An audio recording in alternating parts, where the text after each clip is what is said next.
Hello, it's Gary. The question is how to connect the camera Eagle i30i50 to the M600 Pro. Today let me show you how to do the wiring connection. Okay. I will take this as for example because they have the same PWM signal input here, and the wiring is the same. As we know, M600 Pro is using A3 Pro flight controller and the Leverage 2 video link.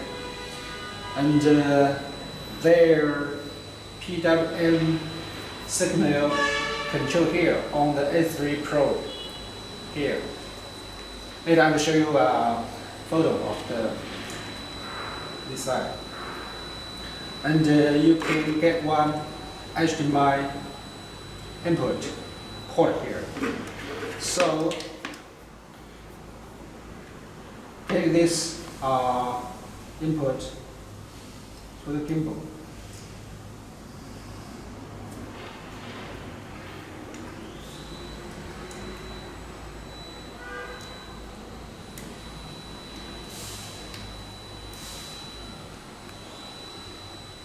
And connect this side with the A3 Pro PWM signal. Later, you're using the expansion kit on the AB2 radio controller, and then using the radio controller to control the gimbal like this.